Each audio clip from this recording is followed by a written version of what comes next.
Hi everyone, Gaijin Goombah here. Today I want to take a look back at one of my favorite SNES games, Super Mario RPG, and talk about the various cultural aspects in the game. If you saw my second episode from way back in the day, you know I already talked about the knock knock shell and how it derived from the Japanese word noko noko, but that was just the beginning. Okay, stop, hold up. Can I help you? Alright, look man, I like your stuff, and I get what you're doing here, but let me let you in on a little secret. Nobody knows more about Super Mario RPG than me. Oh, wait, you're Kirbopher. Ah, for God's sake, it's Kirbopher. It's like Christopher, except Kirbier. Right. Look, Mac, I really love TOME, but I'm freaking Gaijin Goombah. Culture in games is my thing, and I love this game just as much as anyone did. I seriously doubt you can top me.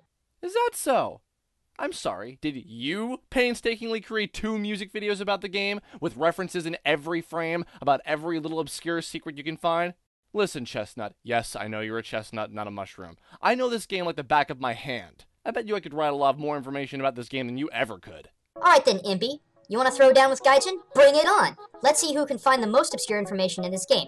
Care to go first? No, please, it's your show. Go ahead and wow me.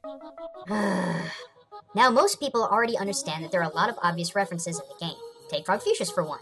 He's obviously named after the great Chinese philosopher Confucius. Ooh, very good. Hey, I bet you guys didn't know that the Axum Rangers are a reference to... Wait for it. You ready for this? The Power Rangers. Can I continue? You can. Anyway, there's a lot more to this game than you can really imagine. If you recall from episode 2 again, I talked about the different names of Mario characters from their original Japanese forms. One of them was Jugemu. If you also recall, in Mario RPG, you get access to Bowser's castle with the help of the, quote, royal bus. But hang on a sec. See what's written there? JB? That actually stands for Jugemu Bus. I know that's more or less an assumption, but the fact that it said Jugemu driving it, and part of the bus logo is their turtle shell, so I honestly believe that this is the case. Ooh, real insightful. I'm sure people can figure that one out with that 5 minutes of Google searching. Alrighty, smart Alec, let's see you do better. I will. So one of the things I was always curious about in this game was the fascination with beetles. Why the hell did Booster and the Snippets care so much about them? There were 2 whole mini-games about them even. Well, it is, in fact, not such an out-of-nowhere concept, but a reference to a little trend in Japan back in the day called Beetle Sumo, which was insanely popular with children. They would capture or buy Kabuto beetles, raise them, and have them fight with other kids' beetles. Sound familiar? It should, as a very popular franchise was inspired by this very sport.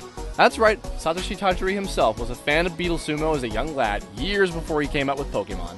You know, I was on Pokemon once. You ever seen the episodes with Corey? Yeah, no, I haven't. Finish your thought. Alright.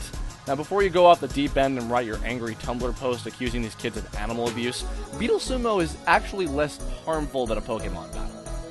The competing beetles wouldn't kill each other, they just pushed against each other with their huge horns until one of them rained out. It was a hugely popular activity for kids to do, and catching the beetles was part of the fun, hence why the Snippets would go about collecting rare and special beetles for their man-child master Booster. He's obsessed with childish things like model train sets and fireworks and collecting beetles, so this makes sense. As for the space shooter game where you blast beetles on a Game Boy, well, I think we're still trying to figure that one out, but yeah. Oh, and speaking of children's games, at Great Guy's Casino, the Look the Other Way game is actually a very well-known playground game in Japan called Achi Muite Hoi, or Turn Your Head That Way. A sort of psych-out game where the person looking has to look in any other direction that the other person is pointing. If you've ever played Mario Party 2, you'll also recognize this concept in the minigame Look Away. Alright, Sockhead, you got some good points, but you better step up your game if you want to top the Maestro. Fine, your turn, Maestro. Also, it's a burlap sack, not a sock. God. What you may also not know about Booster is his name. In Japanese, he's called Buki, which means blunt or curt, and considering his attitude and demeanor, well, he really is. And on the topic of names, another obvious cultural nod comes from the great composer Tarkovsky, who is named after great Russian composers like Peter Ilyich Tchaikovsky or Boris Tchaikovsky. See? There's more than just Japanese references, Mr. Gaijin. Fair enough. Then how about this? In the original Japanese version, the Tsar Dragon was originally called the Kaiser Dragon. What makes this interesting is that it's believed that the pronunciation of those two names derives from the original Caesar, possibly Kaisar, essentially making the family name evolve into an evolution of words meaning ruler or emperor. Ha! Not bad, but you left out the important detail about how the Kaiser Dragon title comes from a Final Fantasy boss of the same name. Not to mention there's a Bahamut mini-boss you can fight in Bowser's Castle, also in reference to Final Fantasy. What else you got? Alrighty, also in the Barrel Volcano, there lives a lone toad shopkeeper named Hinopio. I never understood the name as a kid, but now it makes total sense.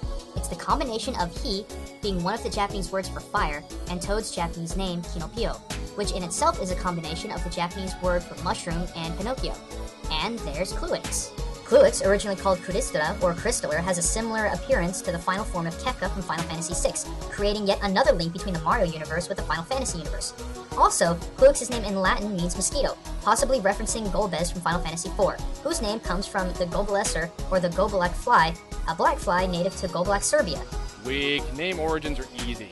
Alright, Elf Boy, it's time for the lightning round. Name the original names of Super Mario RPG characters. Go! Smithy, called Kaiju, possibly meaning Smith King. Frog Fuchsia is called Kairu Senden or Frog Hermit. Valentina, called Margarita, as she holds one. The Axum Ranger is called Kaijio Sentai Onorinja, or Smithy's Axe Ranger Squadron. Three Musty Fleers, called the Undead Three. Gino's name in Japanese is pronounced Gino. It's an Italian name in reference to Pinocchio. Yardievich, part of his first name, which was unchanged from the Japanese version, means spear, Yard. Well, Jinx's Japanese name is Jackie in reference to Jackie Chan.